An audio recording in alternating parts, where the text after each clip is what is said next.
don't go all the way up. Right there. All right. Hey, I had to have Covey in this one because the question is about pheasant hunting. You know pheasants, don't you, Covey? Yeah, we know pheasants. You got a bunch of them in South Dakota last year, didn't you? Yes, you did. Yes, you did. She doesn't remember. But she's ready to go back. And so is this gentleman who wrote in, Joe. Joe wants to know about pheasant hunting in South Dakota. Well, you've come to the right place, Joe, because I grew up and learned to hunt when I was a kid. Pheasants in South Dakota. That's how I got started. I've been after those red monsters for, since 1966, I think. So I've got some insights into South Dakota hunting. So let's just read his letter. Good morning, Ron. I'm hoping and planning and dreaming of driving to South Dakota this fall with my 4 English pointers to upland bird hunt. Well, I'd give you better information if you had setters, but I'll still fill you in. I'm stoked about having the chance to get into possible varieties of ringnecks and partridges and sharptails and prairie chickens and bobwhite quail. And can you give me any insights? I'm initially attracted to the winter area. A lot of people are. Sounds like there may be 2 or 3 others going with me and maybe another pointer or 2. I'd envision alternating dogs between 3 and 4 hunts. And I'm going to find a cabin accommodation maybe, rent it for 4 or 5 nights, hot shower, kitchen stove, restroom, heat. Man, he's thinking. You're really planning it out well here, Joe. We're not needing the $550 a day per hunter outfitter, but public land do-it-yourself hunting, that would be great. If you have any suggestions, I'd really appreciate it. Or if you'd like to, go along. That would be even better. Well, I appreciate that invite, Joe. But I've got my hunts planned already for this fall, so I probably won't be able to join you. But who knows? Maybe I'll bump into you in the field. If you could recommend a particular week or 2 on the calendar, that'd be great. I can't think of a person I'd rather bounce this off of than you. Well, thanks for that. Go ahead and bring me back down to reality if you need to. I can handle it, I hope. Lots of laughs, Joe. Well, Joe, that's a great questions there. And you're on the right track. Here's the routine. Whether to go early or late is your first question. Opening day, of course, you've got the most birds because no one's taken any yet. But you also have the most competition. A lot of hunters. So if you don't have a place to hunt on private ground that's kind of reserved for you and your friends, you're going to be putting up with the crowds and competing against them, which is not the worst thing in the world because there is a lot of good open public ground in South Dakota for hunting. Thousands and thousands and thousands of acres split up into different, you've got game production areas and waterfowl production areas and CREP land, which is Conservation Reserve Enhancement Program. Those are private lands in the conservation program that are open to hunting and signed. Just lots of opportunities, but something else is working against you on the opening week or 2. Cover. This is mid-October. Usually the season opens about the 3rd Saturday in October, I think. They may have changed it, but that's about right. And they've got a lot of standing corn left or just grasses. All sorts of crops are still out, so those birds have a lot of cover to hide in. Makes them harder to find. Later in the season, frost has hit, most of the native cover is knocked down, and the fields are down. So those pheasants have fewer places to hide, and then they're concentrated. The downside there is most of the harvest every year happens in the first week. But I have found that I still have excellent hunting in the middle of November to late November. And if you're a real masochist, you can try December. They've extended the season now in South Dakota, I think, clear into part of January. So you've got late season hunting, which can really concentrate the birds, but it can also freeze you out. Big blizzard could blow in and you'd be up the creek. It's pretty tough. I love hunting in blizzards, snow and cold.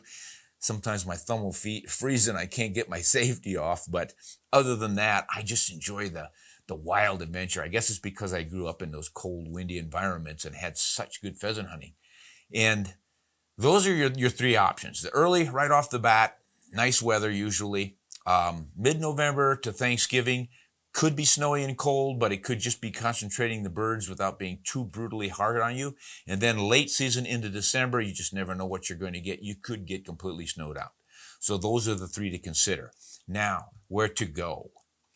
Get online, South Dakota Game Fish and Parks, and look for the Hunter Atlas all the hunting guide and telling you all about the permits that you need and the licensing and all this stuff and what gauges are legal, pretty much any shotgun, but just all that basic information. But then they have an atlas, and I've always had an atlas around, and wouldn't you know, I always tell my wife, as soon as I clean things up and throw stuff out that I think I don't need, I need it. Last week I cleaned out some file drawers and I threw away the old South Dakota atlases, and I need it. So here it is. But they have a printed version. I don't know if they're still doing it, but it has an atlas of all public hunting grounds in the state of South Dakota that are open. And it's on a county by county map with all the roads on it. So it makes it really easy to find things. You can probably get it on an app on your phone or on their website too. But look for those. You're going to need those resources to work with. Then you'll be able to find your way around and find good hunting areas. Now, what part of the state has the most pheasants? You know, that can be problematic. Winter is a classic. It's just across the river on what we call the West River side, and about a third of the way up from the Nebraska border, and it's long been a hot spot. Lots of pheasants, but lots of hunters, lots of outfitters, charging for private land access, lots of competition on the public areas in a place like that. So something you want to think about balancing is hunting pressure versus lots of pheasants. I would rather hunt in an area that has fewer pheasants, a lower density of roosters, but fewer hunters. Because then I know when I walk into an area, it's not still warm from the passing of the boots of the last 3 guys who walked through there. So something else to think about. Try to strike that balance. Winter, Redfield, Huron, Mitchell, Aberdeen, Pierre, Chamberlain, those are kind of the big ones. You get down into that southeast corner, say Yankton, Sioux Falls, and down, it's generally not been as good. You know, that's a little wetter part of the state, so it gets farmed a little bit harder, and the land is a little more valuable, so they tend not to leave it in good cover. And that's what pheasants need, of course. But with Conservation Reserve Program being in place since about 1985, the landowners in South Dakota have learned that they can leave more cover and get more pheasants as a result, and perhaps get some side money by having hunters on their places. So that's helped a lot. So that area has picked up in recent years, but boy, years ago it was pretty empty over there. Now that north part where Aberdeen is and up into the northeast, that can be hit or miss depending on weather, so check what the results are of their annual counts and whether they had a bad winter that killed a lot of birds or not. They should have a crowing count or roosters in the springtime that give an index of the numbers relative to other years, so they'll be able to say, hey, it looks like we're going to have about a 10% to 50% increase in the population, or maybe even more. Look that up, and that will also give you the information on area by area. Northeast part of the state, north central, central, south central, that sort of thing. Now, if you get very far to the west, it used to be grassland, pastures, cowboy country. Not much for pheasants. But new crop varieties that can grow with less moisture have made it possible to farm more and more of that west land. So you can go clear out to Murdo and even Dakota and get into pheasants. Those are right on the interstate, I-90. You'll get into pheasants out there as well, and there's even some in and around the Black Hills. You can get down towards Belle Fourche and find some areas along the Cheyenne River, and even up into the northern parts. It's just really changed over the last 10, 15 years. So do a little exploration there too. I've had some great hunts in some weird areas I would have never thought to hunt pheasants in even 20 years ago. So something to consider is just being an experimental type and trying new areas. So get your area picked out and map a few places out. When you're actually on the ground, and you can probably do like Hunt Stand, that phone app that shows you satellite images, and they update theirs, I think, monthly. So you can see what kind of crops have been planted and that stuff. So you can pick a public area and see what crops are on the neighboring ground. It's possible to find a beautiful chunk of public land with good cover on it, but it's surrounded by nothing but pasture, or maybe plowed up grasses or plowed up crop fields that really don't support pheasants. What you want to find is good cornfields and wheat fields and sunflower fields on private land next to the public land, because then the farmer is providing the food, and fish and game or whatever the public land is owned whoever owns it is providing the dense nesting and escape cover where you're going to hunt. So that can work out to your advantage. So look for that combination. Now the pheasants will move up to a mile, maybe even a little more than that, to get from good hiding cover into good feeding cover. So you might have to extend it a little bit when you're looking for them. The other thing to watch for, of course, is hunting pressure. Sometimes it's hard to tell. I've been in areas where I waltzed in and couldn't find any birds, and it just looked like it should have birds. Well, I find out later that a party had gone through there just before I did. But I've also seen a party go through an area, and I watched them. And I watched them miss some birds, and I saw the birds fly behind the guys and land back in the cover. But they weren't looking at them anymore. So after they left, I went in behind him, and I picked up my 3 birds. So different tricks that you can use. Now, when you're looking at cover, early in the morning, the birds are going to wake up, go out and get something to eat, and by about 11, 12, kind of that middle of the day, they want to hide somewhere where the predators aren't going to get them. And that's winged predators, 4-legged predators, and 2-legged predators. So they're looking for a refuge where nobody bothers them. So traditionally, it would be pretty close to the corn or any place where they're not bothered, if the cover's dense enough to hide them from the hawks. But they might just say, all right, cornfield over here was great. Now I'm going to run back a quarter mile into this dense CRP nesting grass. And you get these huge CRP fields that can cover a quarter mile, and people look at them and go, there's no possible way to hunt that. I'm going to give you a good way to do it. Get in that field, and let's say this paper right here is the field. Drive along one side of it, make a bunch of noise, slam the door, let the birds know you're there. They're probably used to that on the public roads, and they say, oh gosh, here they come again. Let's run to the other side. And then they run away to the west side. Drive around the other side if you can, or if you can't drive around it, walk the edge to that further side, and then come back in it and pinch them. So the birds that fled from your noise go to that edge of the cover, and then they hole up if there's no other cover, and then you come in from the sides and pinch them. So if you have 2 or 3 or 4 hunters, you guys can split up and push the birds towards the middle, and then crisscross if you can.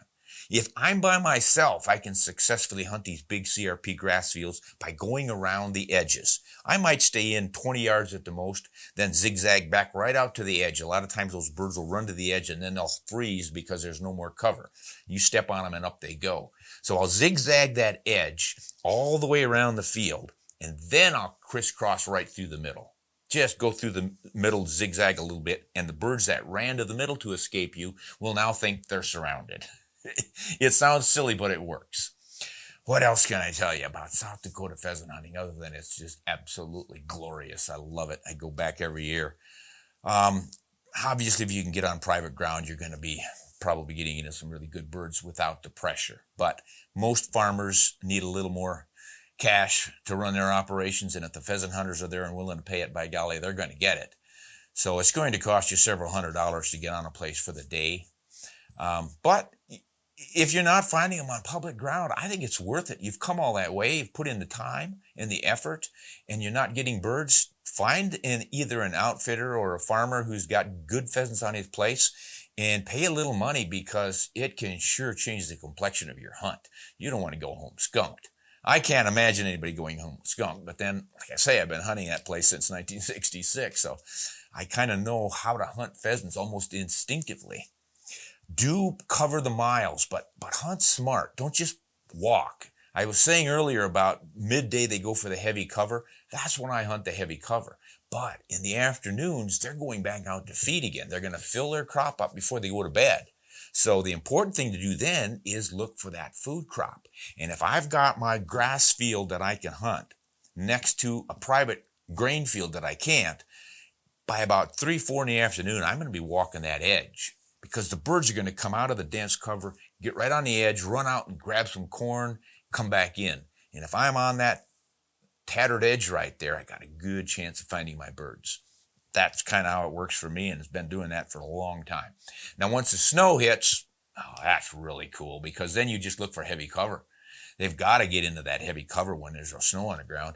And you can see a lot of tracks. And I will actually track birds. I've been doing that since I was a kid.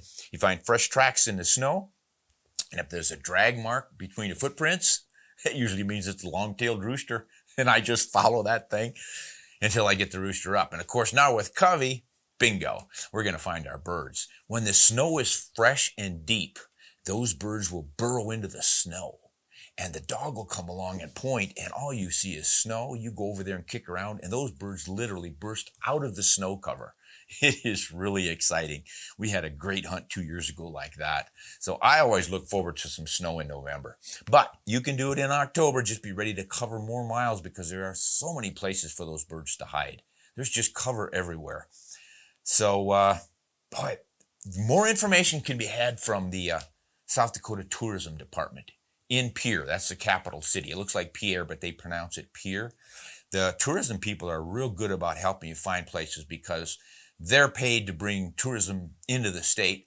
So they'll have probably a list of farmers and outfitters who charge, as well as hotels where they welcome hunters. There are a lot of hotels in South Dakota that say, bring your dog. We've got a place for you to clean your birds. They even provide a freezer for you to store them. There's just a lot of great things going on like that. So you'll want to touch base with different chambers of commerce. And don't overlook the really small towns. You know, these days, it's hard to find a mom and pop hotel in a really small town, but South Dakota still has some because of the pheasant season. They make it or break it during the hunting season. So they'll get some deer hunters in, some waterfowl hunters, some pheasant hunters. Now, if you're interested in quail, pretty limited. I wouldn't run to South Dakota for quail. The population is up and down depending on the weather, and they're pretty isolated in the southern tier part of the state, but sometimes you can bump into them. You can also find gray partridge called Huns in the shorter grass areas. You're not going to find them in the tall grass stuff, but if you can get on some edges where the grasses are short, that's what the Huns like. The sharptails and chickens are primarily on either side of the Missouri River in the rolly grassland hills because there's so much native cover left for them, and that's what they need. But they'll also get out into the fields, and they've taken advantage of the CRP over the years too. On the old family farm that we had in eastern South Dakota, we never saw prairie chickens or sharptails. And about, 7, 8 years ago, I just thought with all the CRP ground we've got around there, those chickens ought to be moving in. And sure enough, I finally bumped one on our farm and got it. First prairie chicken ever on our old farm. I was really tickled. Probably the first one since my grandpa was a kid. So they are moving further afield. There's getting to be more and more of them, but the kind of headquarters for grouse hunting is south of Pierre in the Fort Pierre National Grasslands. But, they go all the way to the Black Hills, especially sharptails, and then they'll get a county or two east of the river, depending on how much grass is available, and then north to south, they're everywhere. And you can pick them up a lot of times when you're pheasant hunting. It's just kind of an inadvertent thing. Hunting sharptails and chickens on purpose takes a little different tact than you would use for pheasants. And I don't have time to go into that on this one, but it's worth doing if you really want to have an all-American adventure. Those native prairie grouse are really some kind of fun, but they're a little bit tricky. But expect to bump into them, especially along the Missouri River. Winter area is really good for them. I've picked up sharptails, prairie chickens, and pheasants all in the same walk. So that's pretty cool. And one time I even got quail. I got quail, prairie chicken, sharptail, pheasant, and I got a limit of every one of them. That's when I was in my 20s and a go-getter. That doesn't happen every day because it was the only time it ever happened. But boy, I sure remember it. So get set for a great trip to South Dakota. Do your research ahead of time. Find that place where you might stay. Campgrounds are generally not open, but there's several places where you can probably camp. Tourism can help you out with that. And then study those maps. Get on that Hunt Stand app and look at some of those satellite images. Try to find that combination of dense nesting cover, dense escape cover, next to some feed fields on private ground. And maybe Covey and I will see you out there. Hey, Covey, you want to go to South Dakota and hunt pheasants again? Come over here. Come over here. Folks want to see you and see if you think it's a good deal. You're just going to stay under the table now? Come on, get your nose up here. Okay. She's just got the August dog days, doldrums going on here. But she'll perk up once the weather gets cool and we go to South Dakota. So good luck to you, Joe, and anyone else who goes hunting for birds in South Dakota. I highly recommend it. It really is the pheasant capital of the world. I have hunted pheasants in Asia, all over in the States, from Oregon over to the east. And You can't beat South Dakota. It is absolutely the place for pheasants. And the locals know it and appreciate anyone who comes to visit. So hats off to the South Dakotans for keeping a lot of pheasants around. It's actually better now than it was when I was a kid in the 60s. And especially in the 70s. This is Ron Spomer. Thanks for watching. We invite you to subscribe to our channel. And if you get a chance, go to patreon.com, Ron Spomer Outdoors, and you can become a patron of these broadcasts. Thanks. Hunt honest and shoot straight.